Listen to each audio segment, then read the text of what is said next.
Aladdin and the Magic Lamp by Roald Dahl.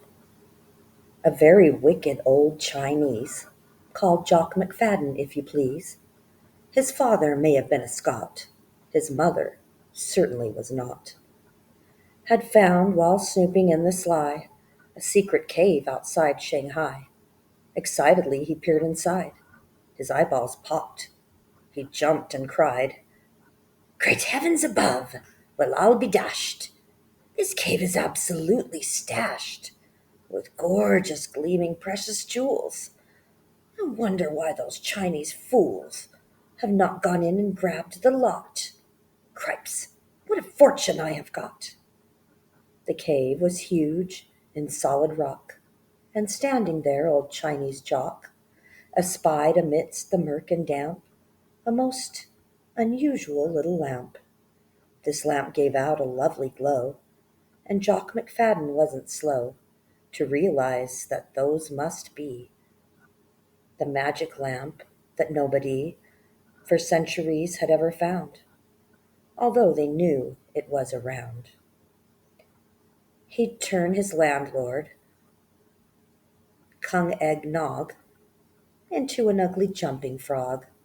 He'd have the Emperor Oh No Go incinerated nice and slow. And as for Mr. How You Paid in every single game they played, and now this Chinese Scottish knave, moved slowly through the murky cave. Over the pearls and gold he stepped, and on towards the lamp he crept. And just as he reached out a hand to grab it quickly off its stand, a ghoulish, snarling, ghastly sound came up from somewhere underground. Then slimy tendrils tugged his coat and tried to fasten round his throat.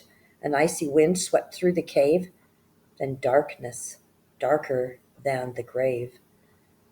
And now a voice was heard to shout, "Get out, you filthy thief, get out! No half Chinese, half Scottish scamp is going to steal this magic lamp."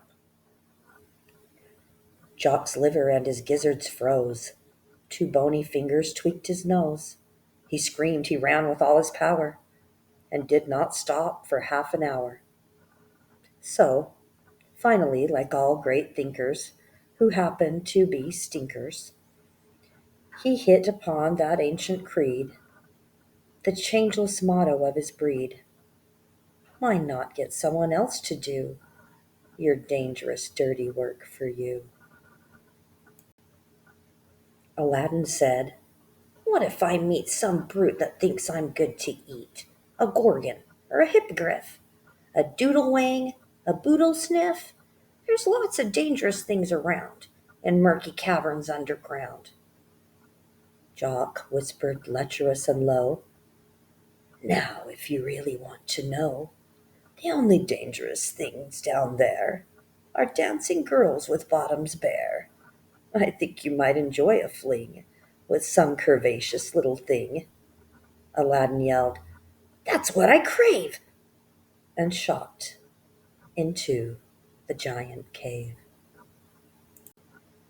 He touched it gingerly, and wham!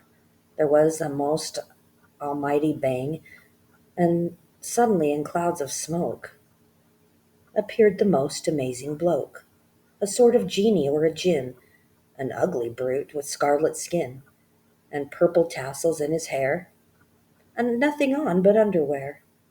Aladdin said, a trifle comic, "If you're a djinn, then where's the tonic?" The djinn yelled in a mighty shout, "You think I'm joking?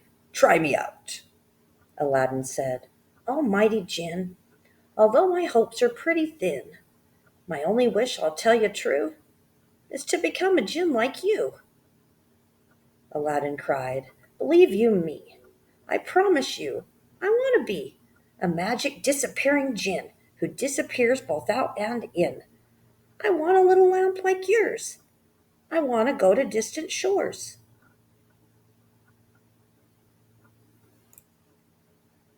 Aladdin felt as though his belly was being filled with boiling jelly, as if his blood was being dried, as though his flesh was being fried. as if his body and his soul were cooking like a casserole, as if the whole of him no less was in a mighty trouser press. His nails, his teeth, his bones, his skin were being squished and squashed so thin until, just like a wind-blown feather, he disappeared altogether. Aladdin of the magic lamp had gone into the other camp. He had become a mighty jinn, a wondrous being who could spin around the world in half a shake, dispensing magic in his wake. He once allowed an English scamp to touch and rub his magic lamp. The man said, "Oh, I beg, I pray, please help me with this lousy play. I'm finding it extremely hard to struggle to become a bard." Aladdin helped him with the plot. Shakespeare murmured, "Thanks a lot." Another time a little child, who was no more than 4 or 5, said, "Help me please compose some bars of music that'll reach the stars."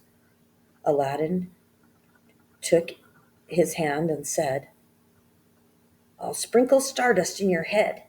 All sorts of symphonies and things will come pouring out on silver wings."